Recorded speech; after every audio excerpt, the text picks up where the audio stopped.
mártires de Cunhal e Uruaçu. Foram os cristãos martirizados, vítimas de 2 massacres, ambos no ano de 1645, no Rio Grande do Norte, no tempo das invasões holandesas no Brasil. O primeiro na capela de Nossa Senhora das Candeias, no engenho de Cunhaú, outro em Uruaçu, comunidade do município de São Gonçalo do Amarante. Explicando um pouco a história. Os holandeses chegaram no Rio Grande do Norte, dia 8 de dezembro de 1633, depois da luta com os portugueses na Fortaleza dos Reis Magos, em Natal, que defendia a entrada marítima da cidade. A principal preocupação dos invasores holandeses foi assumir o quanto antes os pontos estratégicos que garantiam a economia da região e a subsistência da população. A principal fonte de renda era o gado, seguido da cana-de-açúcar. Haviam 2 engenhos, Potengi e o Cunhaú. Quando os holandeses chegaram a Natal, vários moradores importantes refugiaram-se no Potengi, propriedade de um deles, na esperança de que viesse a ajuda da Paraíba e Pernambuco. Foram perseguidos. Os invasores, com a ajuda dos índios, mataram Francisco Coelho, dono do engenho, sua mulher e 6 filhos, e todas as outras pessoas que ali se encontravam, em número de 60. Esse foi o primeiro massacre realizado pelos holandeses no Rio Grande do Norte. Como não havia motivação religiosa, não é considerado martírio pela fé. Enquanto Potengi estava quase desativado, o engenho Cunhaú era o mais importante centro da economia da capitania. Foi por isso palco de muitas lutas pelo seu controle entre portugueses, índios e holandeses. Passadas todas as turbulências no período inicial da invasão, a vida do engenho voltou à sua normalidade. Ao redor da capela de Nossa Senhora das Candeias, da Casa Grande do engenho, viviam pacatamente 70 modestos colonos e suas famílias. Durante a ocupação holandesa, a Igreja do Rio Grande do Norte passou por um período de crise causada pelas autoridades hostis à Igreja Católica e pela busca de novos fiéis por pastores protestantes calvinistas. O calvinismo era a principal religião da Holanda e parte da atual Bélgica. Com o tempo, essa situação hostil transformou-se em verdadeira perseguição religiosa, que culminou com os massacres de Cunhaú e Uruaçu.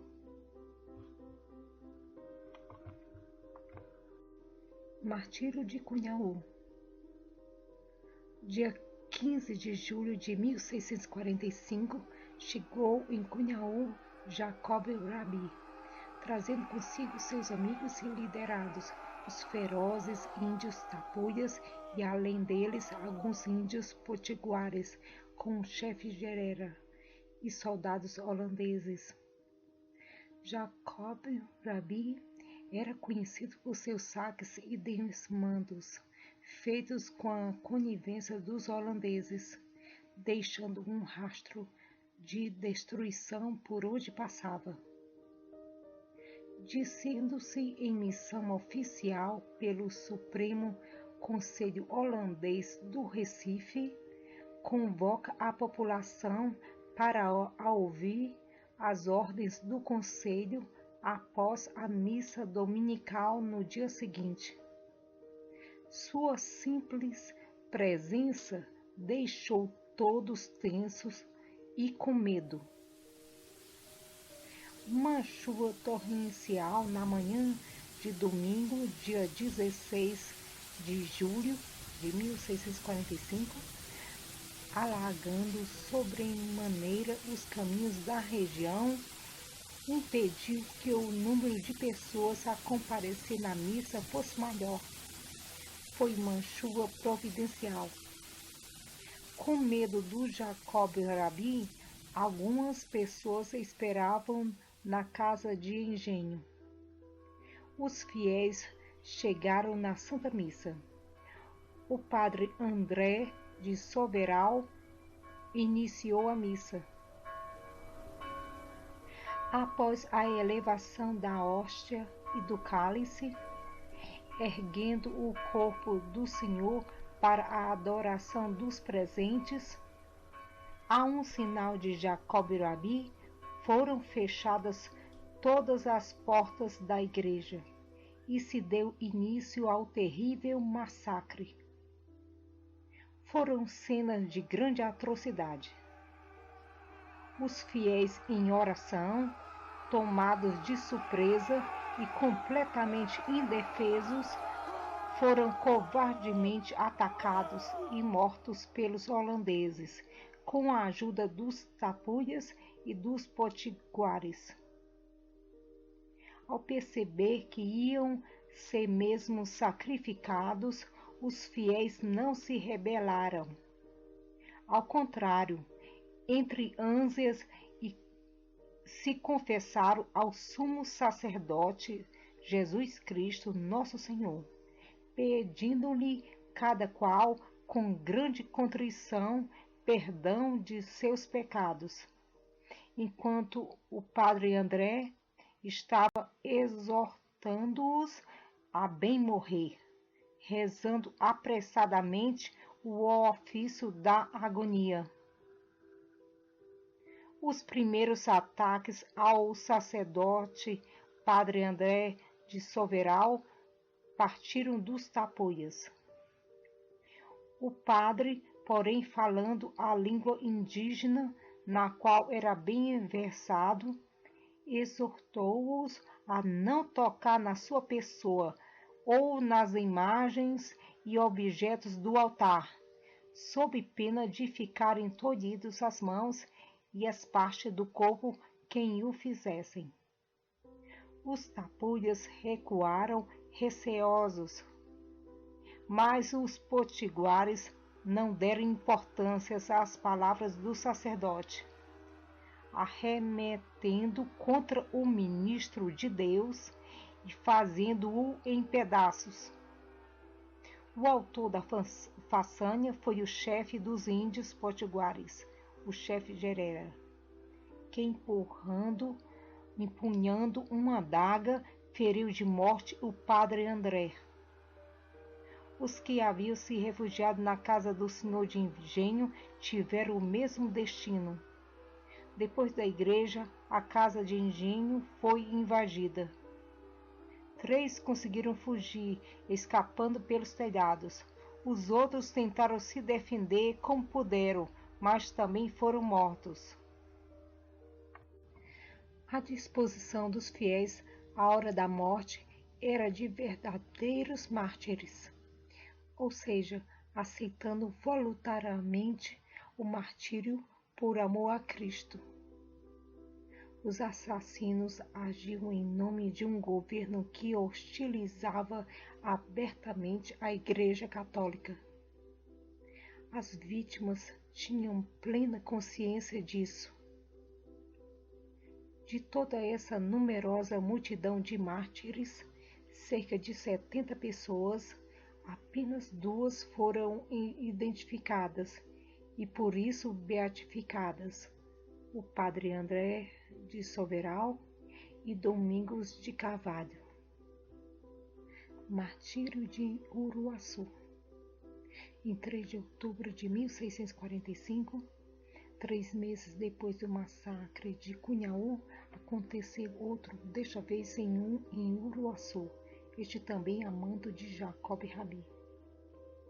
A notícia do massacre de Cunhaú espalhou-se por todo o Rio Grande do Norte e capitanias vizinhas, deixando a população aterrorizada, temendo novos ataques dos tapuias e potiguares, liderados pelos holandeses.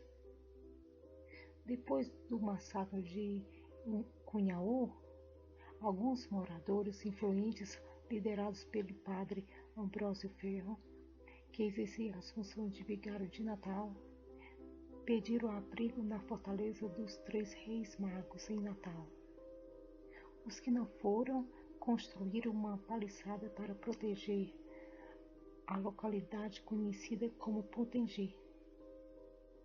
Desse modo, os moradores do Rio Grande ficaram em 2 grupos, 12 na fortaleza dos Reis Magos e o restante em Potengi.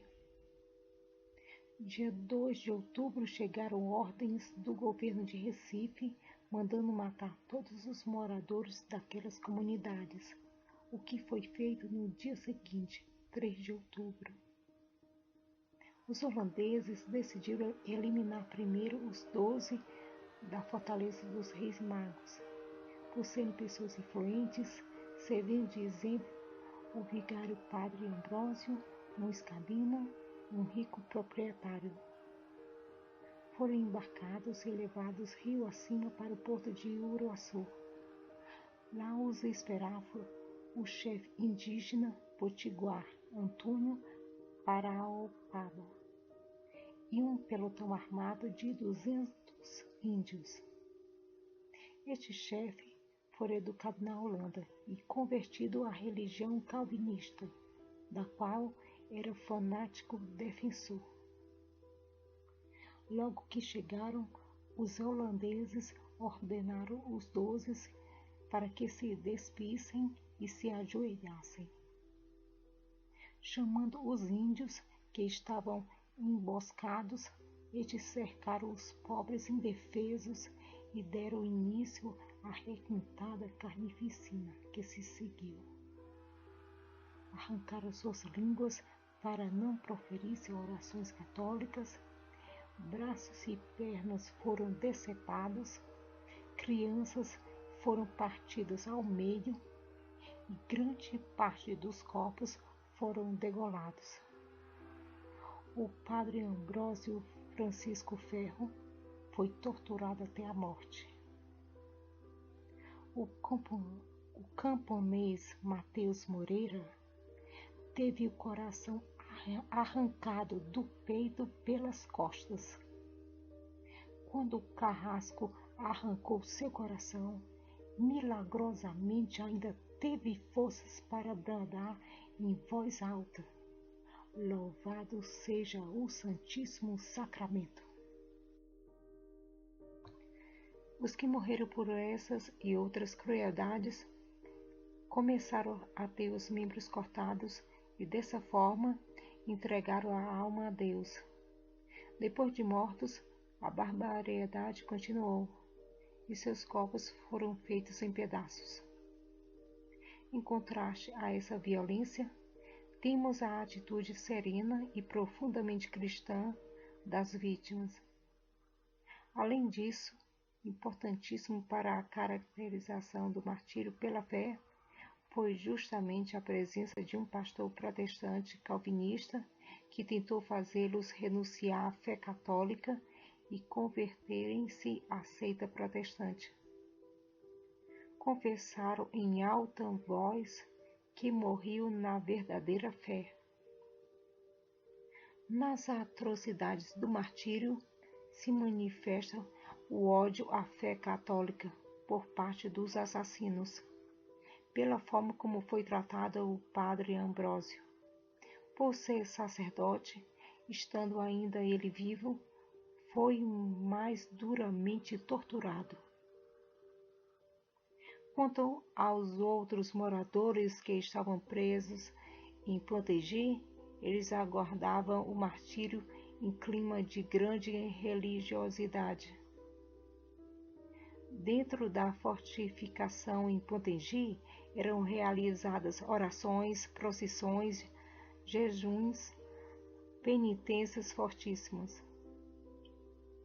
As penitências foram tantas que seus corpos depois as denunciavam antes de serem sepultados.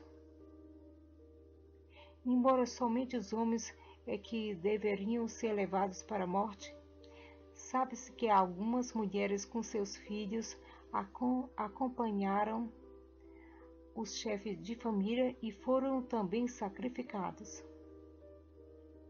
Quando os soldados holandeses vieram buscá-los, sabiam que iam para o suplício. Despediram-se os miseráveis de suas mulheres e filhos com muitas lágrimas, pedindo-lhes com muita eficácia que, pois iam morrer por seu Deus, e inocentes, e lhes encomendassem as almas a seu Criador, e a quem pelo caminho foram pedindo perdão de seus pecados. Dão-lhe muitas graças e muito conformes por morrerem daquela sorte, e antes de serem chegados ao sítio, teatro de crueldade e tirania jamais vista, foram cercados pelos índios. E em chegando, viram os cadáveres de seus companheiros e vizinhos que ainda palpitavam com as feridas, e com cuja vista não desmaiaram. Antes deram a Deus muitas graças, consolando-se uns aos outros e protestando que morriam firmes na fé católica romana.